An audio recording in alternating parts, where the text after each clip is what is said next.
เกิดทุกข์ช่องทางดับทุกข์นั้นคืออุเบกขาอริยสัจสี่รวมความได้เห็นปัญญาส่องฉายบัญชาในภาวะจิตในโลก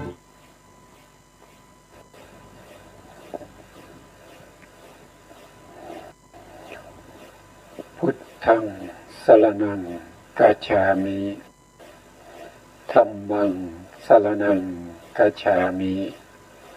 สังฆังสรณังกัจฉามิ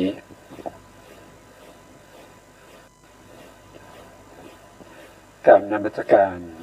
พระมหาเถระพระสังฆาธิการพระเถรานุเถระสวัสดีท่านผู้ฟังและผู้ชมทุกท่านที่ติดตามในรายการพระไตรปิฎกลอยฟ้าครั้งนี้เป็นครั้งที่42เราก็ยังพูดถึงในเรื่องของโพธิปักขิยธรรมโพธิปักขิยธรรมเป็นธรรมที่ฝักใฝ่สู่มรรคญาณเป็นหนทางที่นำให้เราพ้นจากวัฏสงสารเป็นธรรมของพระสัมมาสัมพุทธเจ้าแต่เพียงผู้เดียวนะครับนอกจากนี้ไม่มีศาสนาอื่นไม่มีโพธิปักขิยธรรมมีแต่ในพระพุทธศาสนาเท่านั้นแต่ก็ในพระพุทธศาสนาก็จะมีการศึกษาแล้วก็ปฏิบัติแล้วก็ได้ปฏิเวทนะครับเป็นลำดับขั้นตอนไปโดยลำดับไม่มีการข้ามขั้นตอนผู้ที่ปฏิบัติก็จะต้องมีปริยัติจะต้องมีความรู้ความเข้าใจในการที่จะปฏิบัติผู้ที่จะได้ปฏิเวทก็ต้องปฏิบัติให้ถูกทางที่พระสัมมาสัมพุทธเจ้าได้ทรงแสดงไว้ในโพธิปักขิยธรรมเนี่ยก็มีธรรมอยู่ถึง7 หมวดด้วยกันนะครับเราก็ได้ศึกษากันมาเป็นลำดับนะครับแล้วเราก็ได้ศึกษาธรรมที่เกี่ยวข้องกับโพธิปักขิยธรรมอีก2 ส่วนนั่นก็คือได้แก่วิปัสสนาภูมินะครับก็คืออารมณ์ของโพธิปักขิยธรรมที่เราจะเป็นตัวที่เราจะทำให้เจริญนะครับก็จะต้องมีอารมณ์ของโพธิปักขิยธรรมก็คือได้แก่วิปัสสนาภูมิ6นะครับวิปัสสนาภูมิ6หรือเป็นอารมณ์นะเมื่อปฏิบัติไปทำเหล่านั้นถ้าเกิดว่าเราปฏิบัติไปแล้วได้ผลยังไงเราก็ไปดูที่วิปัสสนาธรรม6ถ้าเราดูโดยย่อๆก็ดูในวิสุทธิ7วิสุทธิ7วิสุทธิ7เนี่ยก็เป็นธรรมที่เริ่มตั้งแต่ในเรื่องของศีลเลยนะครับเริ่มตั้งแต่ในเรื่องของศีลเพราะว่าผู้ที่จะปฏิบัติโพธิปักขิยธรรมเช่นสติปัฏฐาน4นั้นแสดงว่าเขาต้องมีศีลที่บริสุทธิ์แล้วเขาต้องรักษาศีลมาเป็นอย่างดีศีลเขาจะบริสุทธิ์เมื่อศีลบริสุทธิ์ก็เจริญสมาธินะครับศีลเป็นเหตุเป็นปัจจัยให้เกิดสมาธินะครับแล้วก็สมาธิก็เป็นเหตุเป็นปัจจัยให้เกิดปัญญาก็เริ่มตั้งแต่วิปัสสนาญาณเป็นต้นไปจนถึงปัญญาในอรหันตมรรคแล้วก็อรหันตผลสู่ปัจเจเวคขณะญาณที่มีการพิจารณามรรคผลนิพพานแล้วก็กิเลสที่ละได้ของอรหันตมรรคนั่นก็คือวิสุทธิ7นะครับแต่วิสุทธิ7เนี่ย ที่เราดูผลการปฏิบัติเนี่ยเราจะรู้ได้ยังไงว่าเราสามารถที่จะปฏิบัติในเรื่องของสติปัฏฐานสี่จนสามารถที่จะได้ญาณที่หนึ่งที่เรียกว่านามรูปปริฉีทญาณก็จะมีขั้นตอนอยู่นะครับการปฏิบัติในเรื่องของหลังจากที่เรามีสมาธินะครับอย่างเช่นเราจะมีสมาธิที่เป็นอัปปนาอัปปนา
อกุศลวิบากกระทบแล้วก็จะมีความรู้สึกว่าไม่สบายทนได้ยากนะครับก็เป็นทุกข์ทางกายบางครั้งกระทบแล้วก็สบายนะเป็นกายวิญญาณจิตที่เป็นสุขะนะครับกระทบกับสิ่ง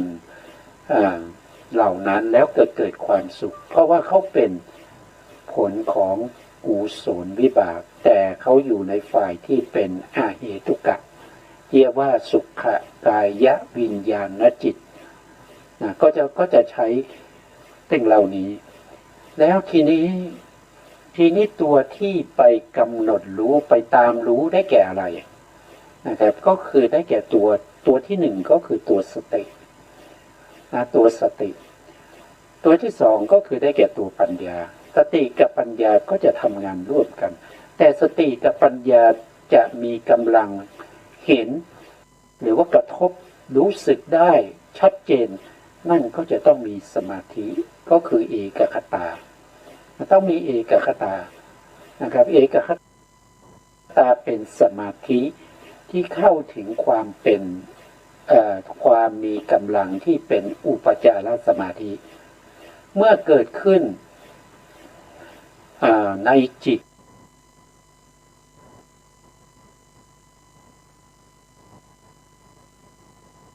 ที่เป็นอุปจารสมาธิเมื่อมีความพยายามเป็นตัวที่ประคับประคองให้สติเนี่ยจดจ่ออยู่ในการกำหนดรู้สภาวธรรมเหล่านั้นอันนี้เป็นขั้นที่หนึ่งนะครับแล้วในการกำหนดรู้เนี่ยเรากำหนดรู้อะไรท่านก็บอกว่ากำหนดรู้ในลักษณะที่จตุกะ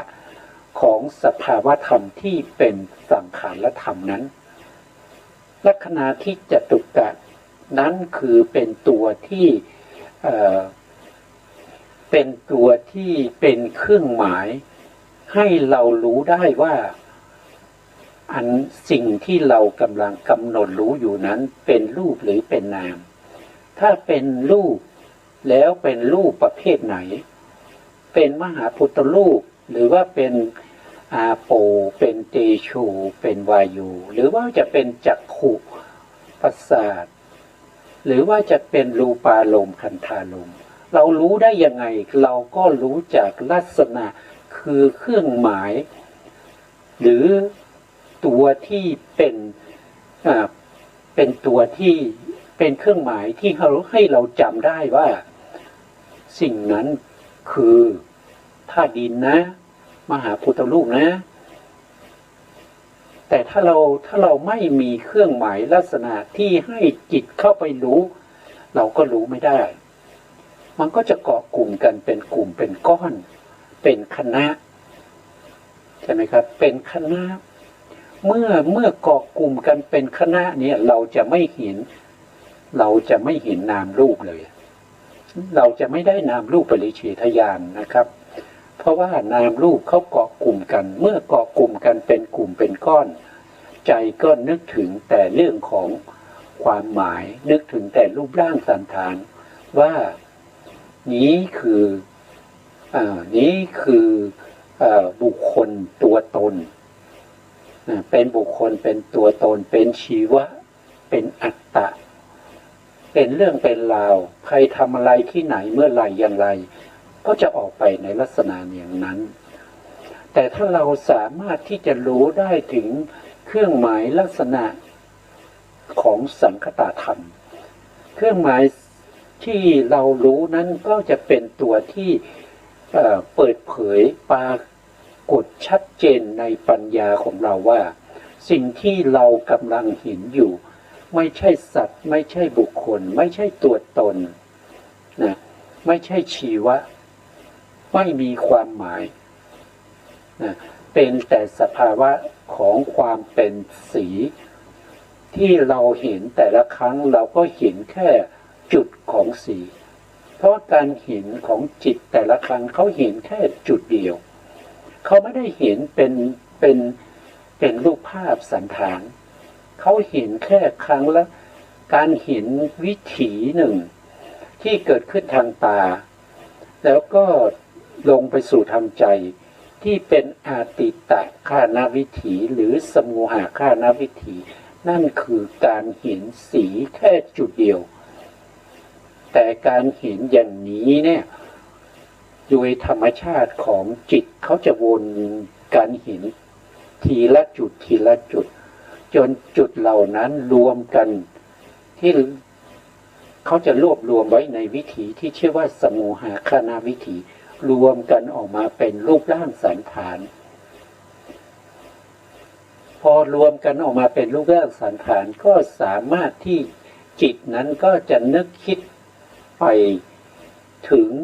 รูปร่างสันฐานนั้นว่าเป็นอะไรก็ใส่ชื่อใส่นามบัญญัติใส่อัฏฐบัญญัติลงไปเป็นเรื่องเป็นราวอันนั้นก็จะเลยจากการปฏิบัติวิปัสสนาไปนามรูปปริเฉทญาณไม่สามารถที่จะปรากฏได้ถ้าเมื่อไหร่ที่เราไม่สามารถที่จะกระจัดกระจายตัวที่เป็นกลุ่มเป็นก้อนที่เรียกว่าเป็นคณะสัญญาให้แตกกระจายออกไปถ้าเราสามารถที่จะทำให้เขาขาดออกตามความเป็นจริงเห็นทีละส่วนทีละส่วนตามสภาวะความเป็นจริงตามธรรมชาติที่ถูกต้องที่เห็นโดยนามธรรมที่เข้าไปเห็นรูปธรรมหรือว่าเข้าไปเห็นนามธรรมที่เพิ่งดับไปเป็นส่วนๆนะเป็นเขาเห็นเป็นจุดเราก็ต้องกำหนดรู้เป็นจุดตามที่เขาเห็น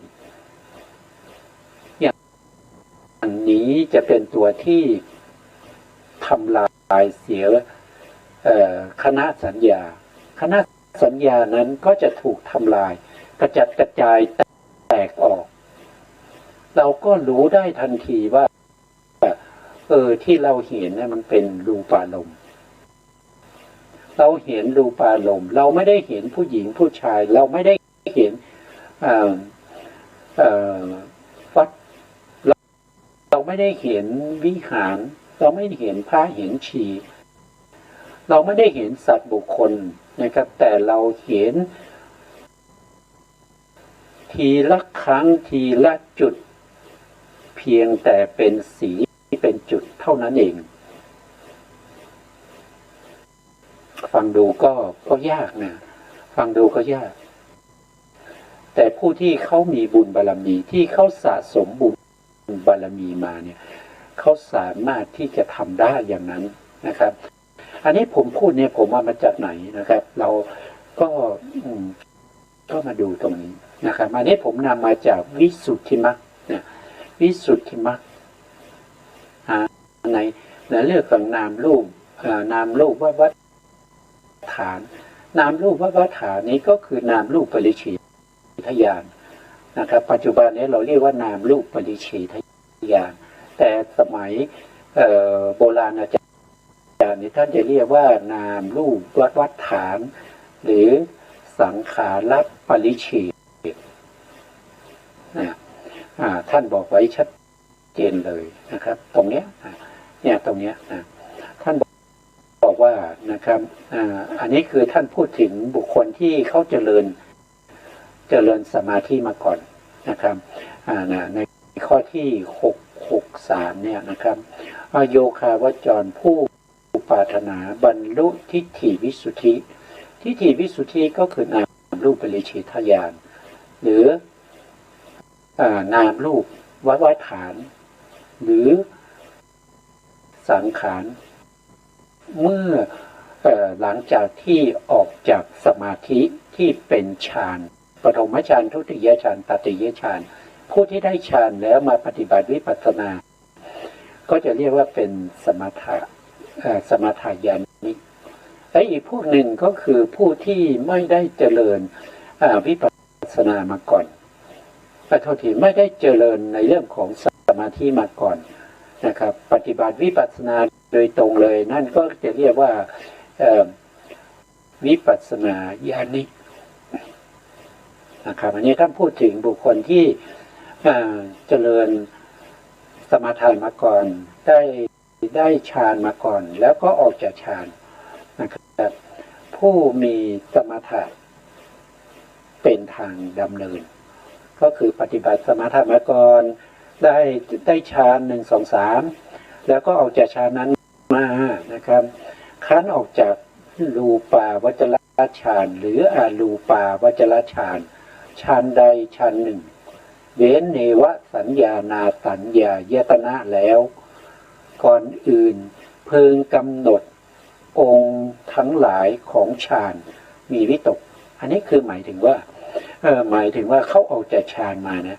อารมณ์ที่ปรากฏชัดนะก็คือได้แก่องค์ฌานองค์ฌานก็จะมีวิตกตรงนี้ท่านว่าย่อๆนะครับวิตกเป็นต้นนะองค์ฌานมี5ใช่ไหมครับมีวิตกนะครับวิจารปิติสุขเอกคตาแล้วก็ฌาน4ก็จะมีอุเบกขาด้วยนะครับจะมีอุเบกขาด้วยนะโดยทั่วไปเนี่ยเราก็จะรู้ว่าองค์ฌาน5นะครับโดยปกตินะต่อจากนั้นนะครับธรรมทั้งหลายนะครับธรรมทั้งหลายที่ประกอบกับองค์ฌานนั้นนะครับเช่นเวทนาสัญญาเป็นต้นคือหมายถึงว่าเมื่อองค์ฌาน5อย่างใดอย่างหนึ่งปรากฏชัดเจนคือวิตกวิจารปิติสุขเอกคตาปรากฏชัดเจนก็กำหนดองค์ฌานนั้น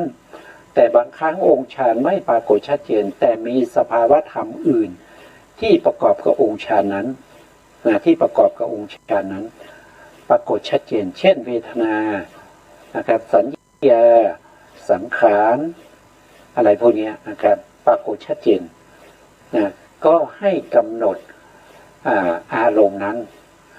ท่านบอกว่าเป็นต้นนะคือเวทนาสัญญาเป็นต้นมันคือมี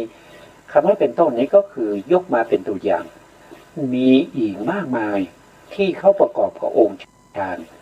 นะครับองค์ฌานเช่นปฐมฌานเนี่ยจะมีองค์ฌานเท่าไหร่นะครับเราก็มาดูที่ประกอบกับองค์ฌานเช่นปฐมฌานเนี่ยปฐมฌานที่เป็นรูปาวจร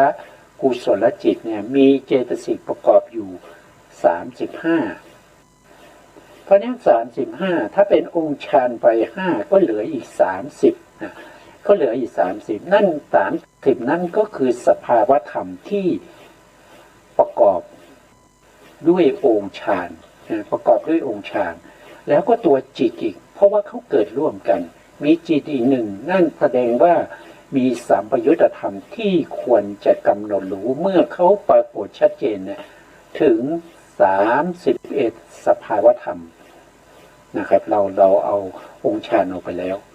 แต่ถ้ายังมีองค์ฌานอยู่สภาวธรรมที่เราควรกำหนดรู้ในปฐมฌานนั่นก็คือ36สภาวธรรม36สภาวธรรมนี้เราไม่ใช่ว่าเราจะกำหนดทั้งหมดคือเราจะกำหนดรู้เฉพาะในส่วนที่ปรากฏชัดเจนเท่านั้นคำว่าชัดเจนก็หมายความว่าเขาไม่ได้ปรากฏเหมือนกันชัดเจนเหมือนกันหมดมันจะมีสภาวธรรมหรือองค์ฌานใดองค์ฌานหนึ่งปรากฏชัดเจนอย่างเช่นปฐมฌานเนี่ยตัวที่ปรากฏชัดเจนโดยส่วนมากของบุคคลที่ได้ปฐมฌานออกจากฌานเนี่ยตัววิตกเนี่ยจะปรากฏชัดเจนนะตัววิตกเนี่ยปรากฏชัดเจนเลย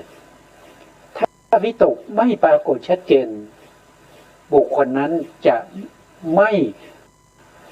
ทำฌาน2ต่อไปเพราะตัววิตกเนี่ยปรากฏชัดเจนนะเขาก็เห็นว่าวิตกเนี่ยเป็นสภาวะธรรมที่ใกล้ต่อฌานเสื่อมเป็นตัวที่คอยประคับประคองคอยที่จะยกอารมณ์ขึ้นสู่ยกจิตขึ้นสู่อารมณ์อยู่บ่อยๆปรากฏชัดเจน เขาก็เห็นว่าตัววิตกเนี่ยมันทำหน้าที่ในการยกอยู่บ่อยๆอย่างเงี้ย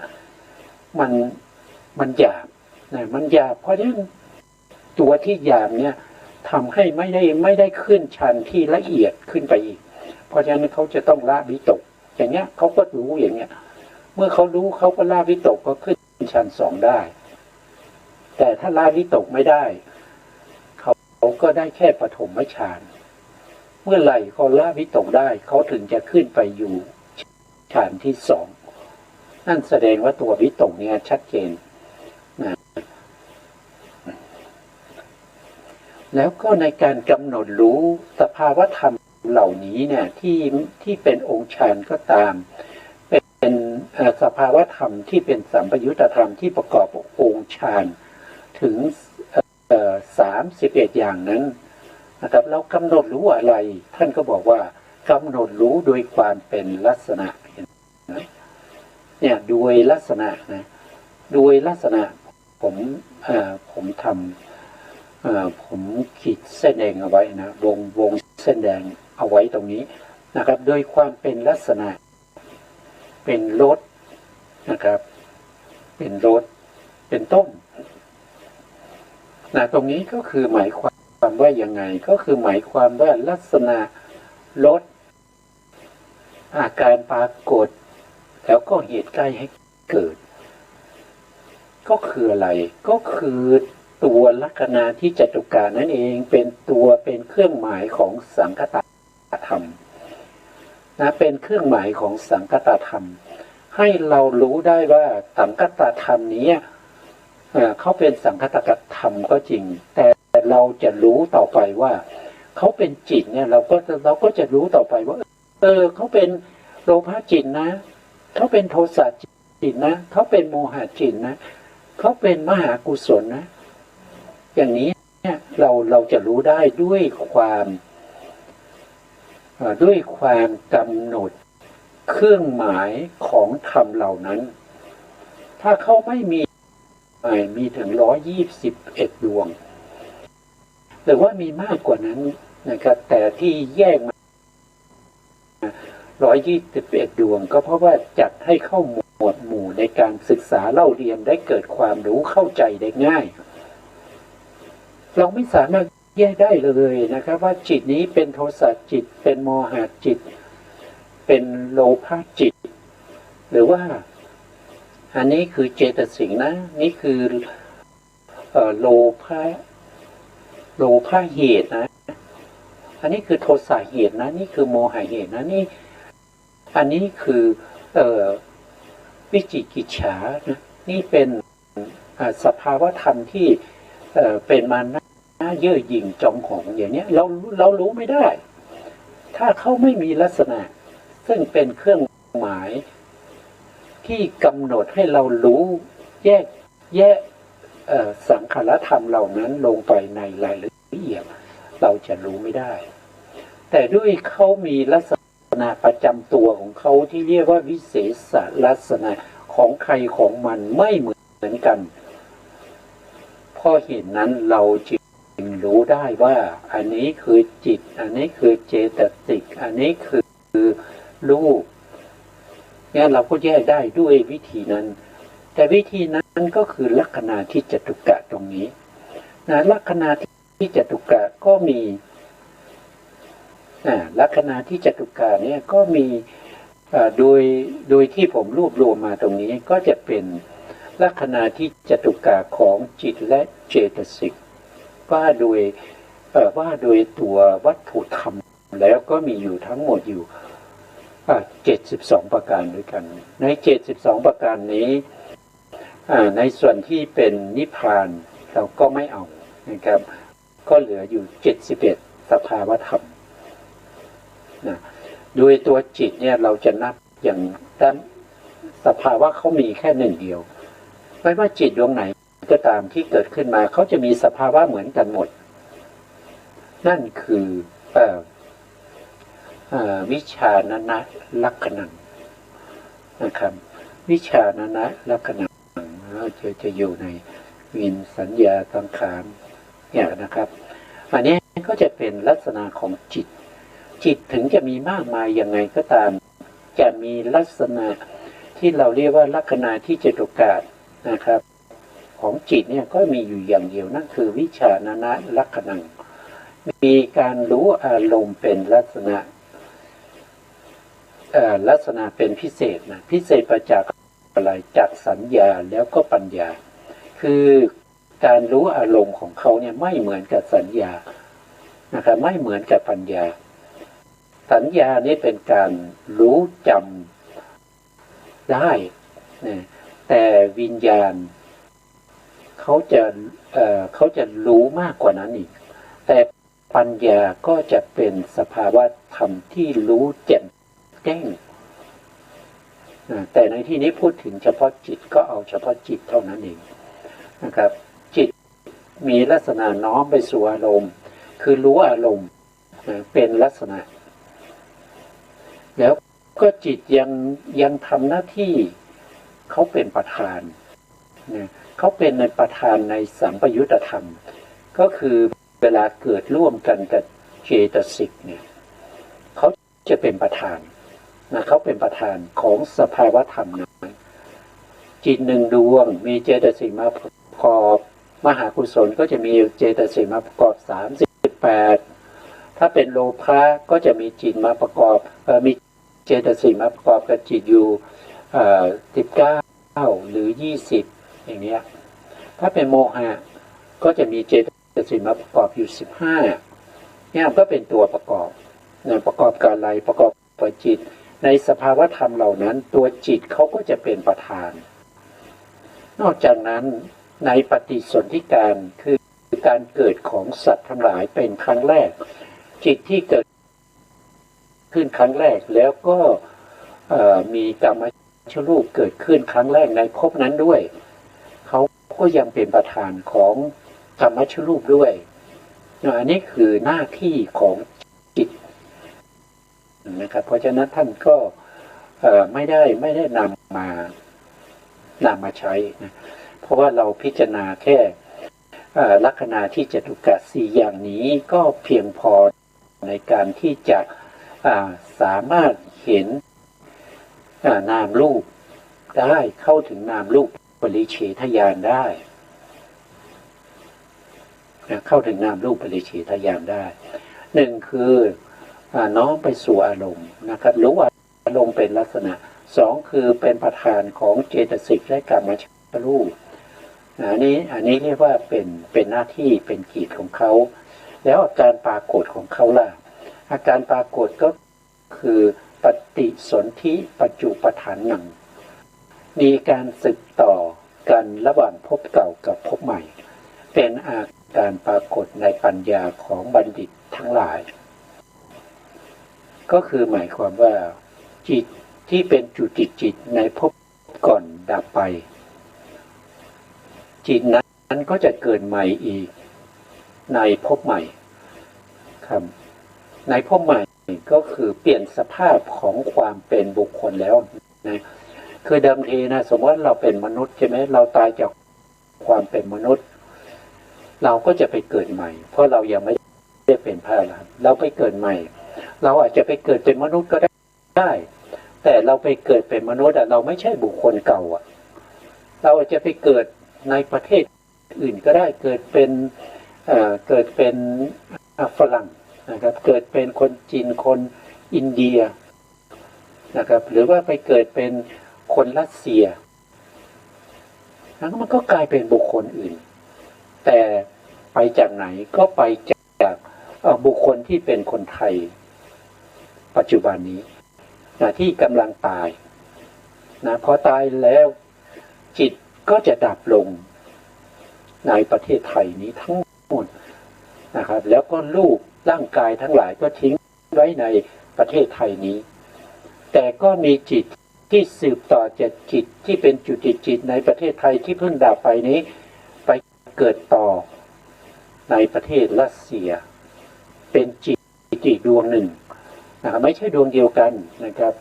เป็นจิตอีกดวงหนึ่งแต่จิตที่เกิดใหม่นี้ไม่ใช่ว่าอยู่ๆเกิดได้แต่จิตที่เกิดใหม่นี้อาศัยจิตที่ดับไป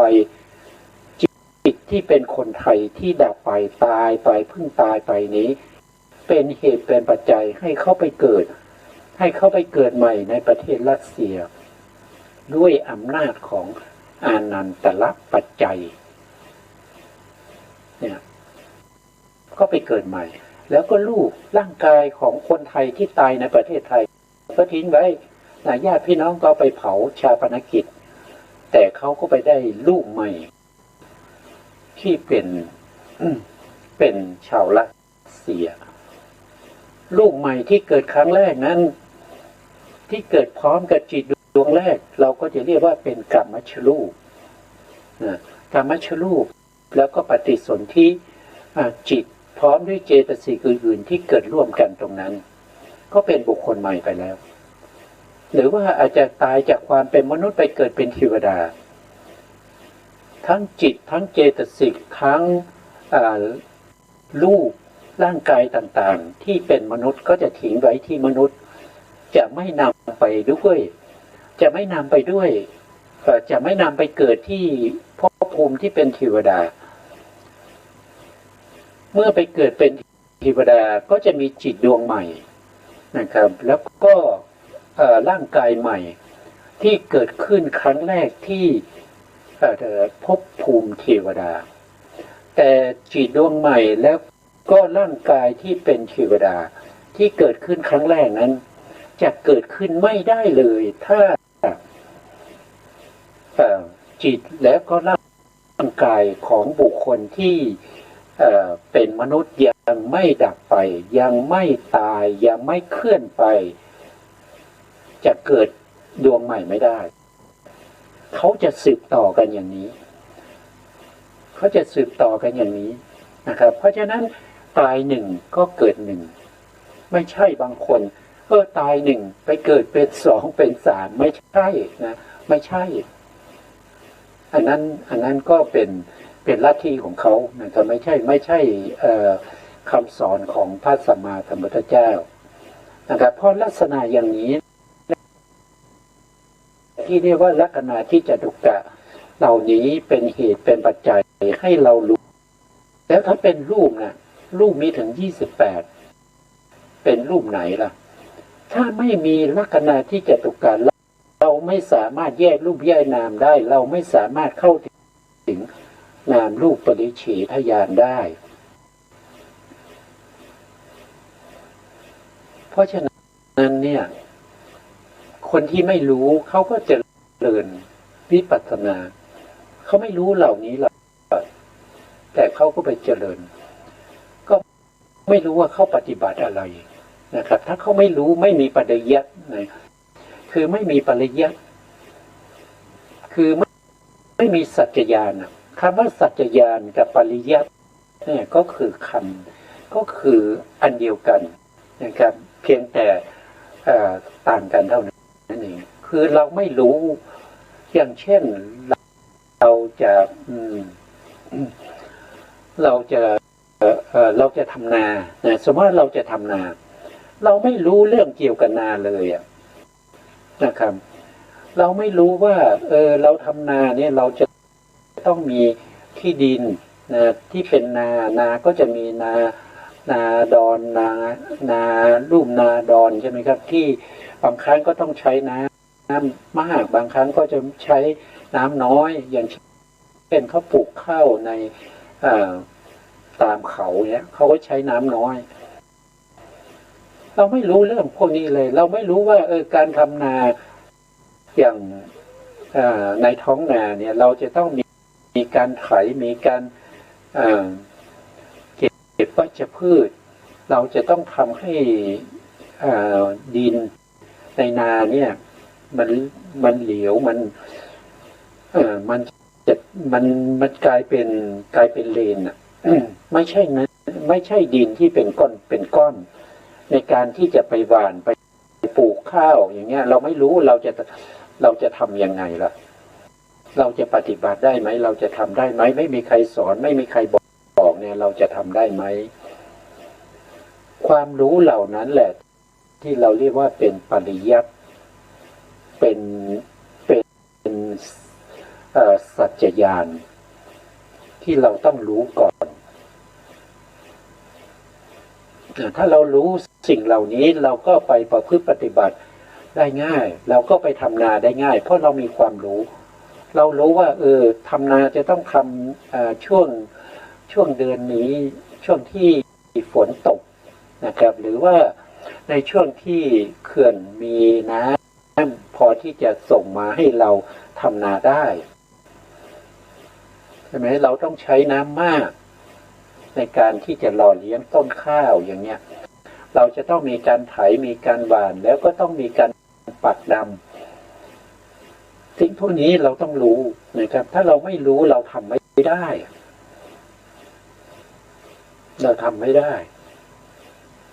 สิ่งพวกนี้แหละที่เราเรียกว่าเป็นปริยัติหรือบางครั้งพระพุทธองค์ก็ใช้ว่าเป็นสัจญาณนะครับถ้ามีปริยัติมีสัจญาณสิ่งที่ตามมานั่นก็คือได้แก่ปฏิบัติปฏิบัติหรือกิจญาณ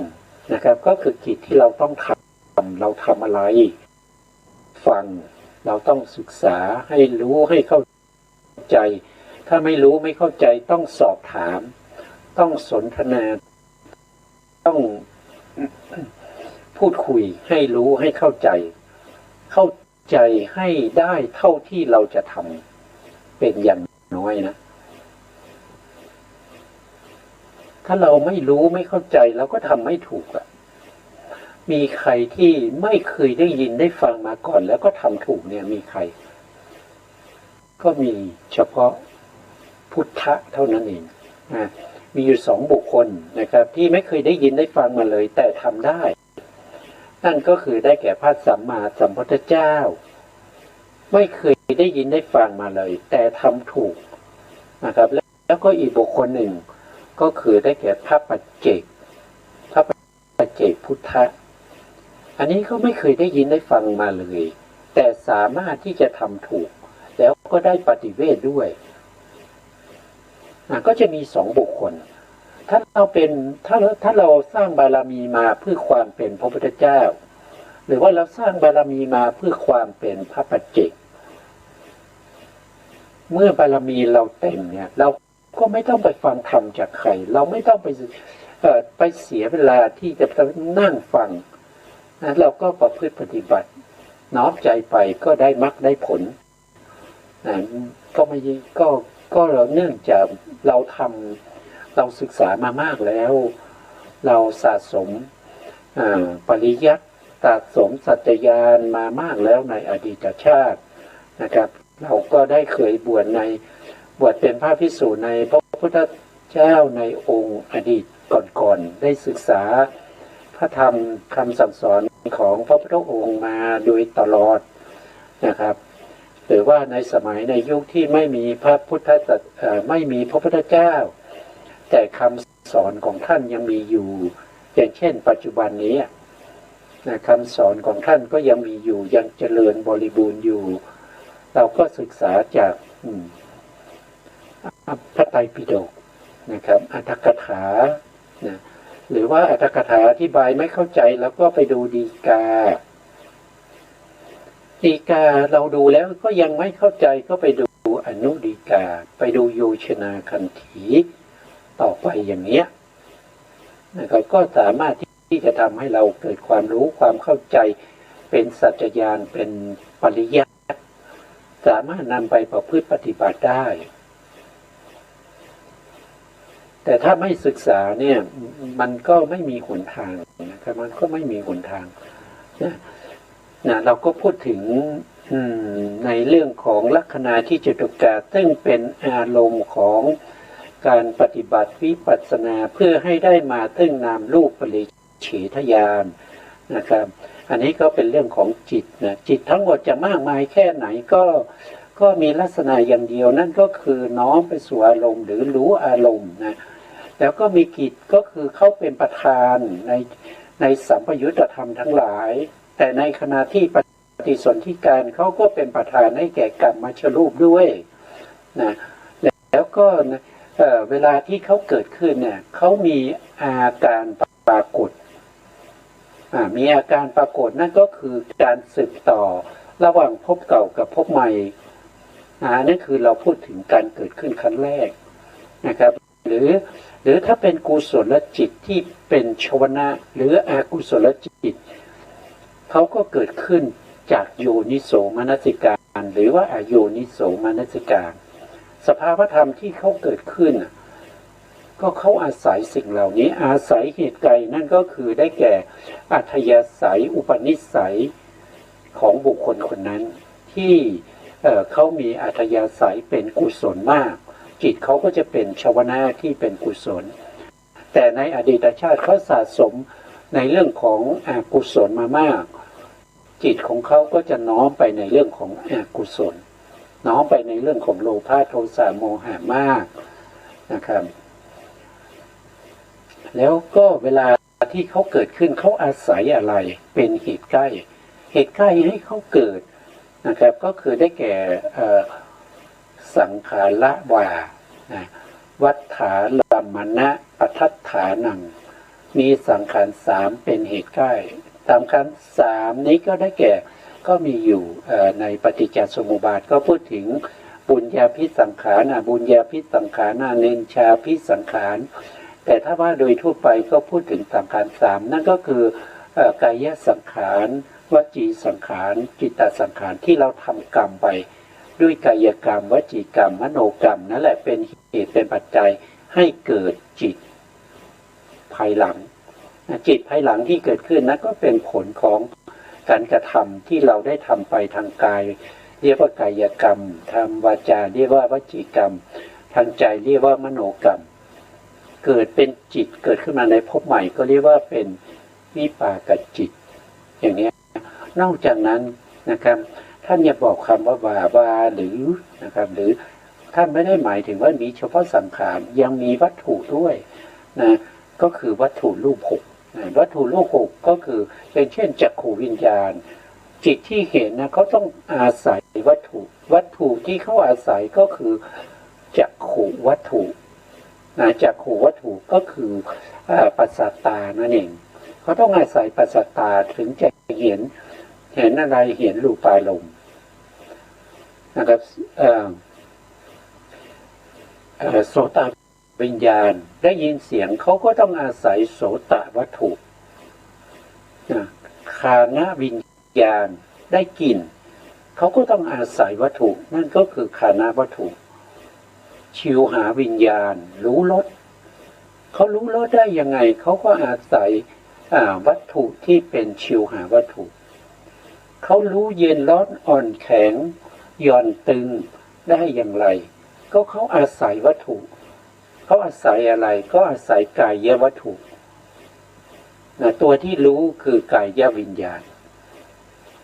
เขานึกคิดได้ยังไงเขานึกคิดถึงคนนั้นคนนี้เขานึกคิดถึงสีเขานึกคิดถึงเงินเขานึกคิดถึงตังค์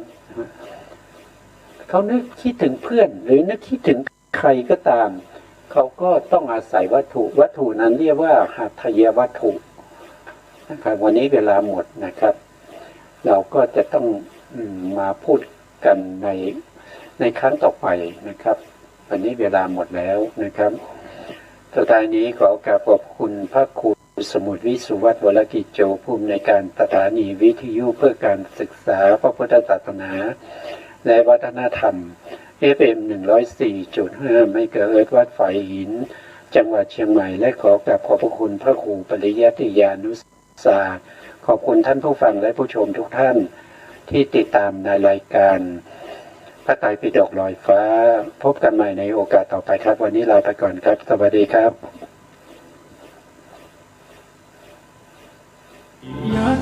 บ